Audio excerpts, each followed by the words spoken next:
ধরে তেলিয়ামুড়া মহকুমা হাসপাতালকে ঘিরে নানা অভিযোগ জমা পড়ছিল। বর্তমানে হাসপাতালে চিকিৎসা পরিষেবার বেহাল দশা, রোগী কল্যাণ তহবিলের লক্ষাধিক টাকা ফেরত যাওয়া, গুরুত্বপূর্ণ ওষুধ ও ভ্যাকসিনের পাচার, কর্মীদের মর্জিমাফিক উপস্থিতি, দালাল চক্রের দৌরাত্ম্য, এমন অসংখ্য অভিযোগে কার্যত সরগরম হাসপাতাল চত্বর। অভিযোগের তীর মহকুমা স্বাস্থ্য আধিকারিক রাজা জমাতিয়ার দিকে। অবশেষে শনিবার আচমকা তেলিয়ামুড়া মহকুমা হাসপাতাল পরিদর্শনে যান তেলিয়ামুড়ার বিধায়িকা তথা রাজ্য বিধানসভার মুখ্য সচেতক কল্যাণী সাহা রায়। আর সেখানে গিয়েই যেন অভিযোগের বাস্তব চিত্র নিজ চোখে প্রত্যক্ষ করেন তিনি।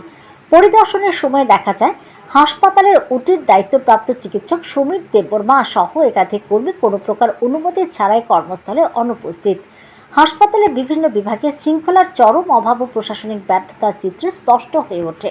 সূত্রের খবর, হাসপাতালের রোগী উন্নয়ন তহবিলের প্রায় 56 লক্ষ টাকা ফেরত যাওয়ার বিষয়টিও বিধায়িকার নজরে আসে।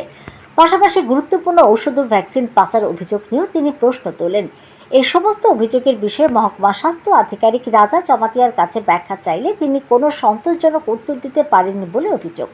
জবাবদিহির মুখে পড়ে তিনি আবেগপ্রবণ হয়ে পড়েন, কিন্তু তাতে অভিযোগের ভার কমেনি, বরং হাসপাতালের প্রশাসনিক ব্যর্থতা আরও স্পষ্ট হয়েছে বলে মনে করছেন অনেকে।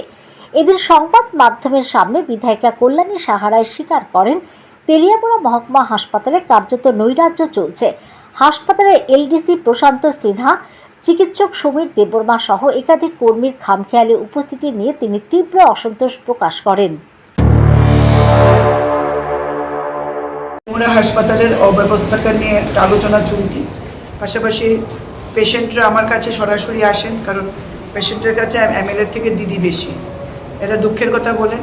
অনেকদিন আমি এসডিএমও সাহেবকে বলেছি, তিনি কি শুনেন কি বুঝেন কিছু জানি না। আজকে হঠাৎ আমি ভিজিট করলাম, কারণ আমি খবর পেয়েছি ডাইরেক্টর যখন আসেন শুনলে তিনি সরে যান। হাসপাতালের থেকে উনি না বলেন, আবার ছুটিতে থেকে তিনি ওপিডি করেন।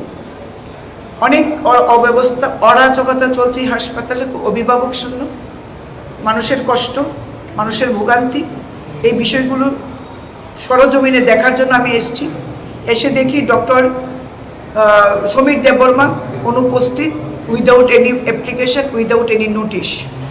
এখানে অনুপস্থিত যিনি আয়ুষ্মান ভারতের মেইন কাজ যিনি করেন তিনি অনুপস্থিত, কোনো ছুটির কোনো অ্যাপ্লিকেশন নেই, কিছু নেই।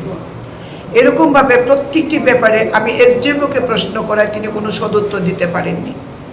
এবং তিনি নিজেও আউটডোরে পেশেন্ট দেখার জন্য ব্যস্ত হয়ে থাকেন, অ্যাডমিনিস্ট্রেশন দেখেন না। এবং বেশিরভাগ পেশেন্ট তিনি তার ব্যক্তিগত কোয়ার্টারে, মানে সরকারি কোয়ার্টারে বা ব্যক্তিগত কোনো স্থানে তিনি দেখেন। এইভাবে হাসপাতালে একটা নৈরাজ্যের পরিবেশ তৈরি হয়েছে। পত্র পত্রিকা, সোশ্যাল মিডিয়া এবং বিভিন্ন বৈদ্যুতিন চ্যানেলে আমি দেখে আমি আজকে এসেছি এবং সত্যি আমি ঘটনার সত্যতা আমি পেয়েছি। পুরো বিষয়টা যারা যারা আজকে অনুপস্থিত, বিশেষ করে একজন এলডিসি যিনি আগরতলা থেকে আসেন, শামসিনা, প্রশান্ত সিনহা বা শামসিনা, এদের বিরুদ্ধে আজকে আমি বলেছি শোকজ করতে। আমি ডাইরেক্টর অফ হেলথ দেবশ্রী দেববর্মাকে, ডক্টর দেবশ্রী দেববর্মাকে জানিয়েছি, মাননীয় মুখ্যমন্ত্রী তথা স্বাস্থ্যমন্ত্রী, ওনাকে আমি ব্যক্তিগতভাবে সমস্ত কিছু আমি অবগত করব। তেলিয়ামুড়া হাসপাতালের এই দৈন্য দশা এবং তেলিয়ামুড়া হাসপাতালের এই অরাজকতা, এটা আমি বন্ধ করবই।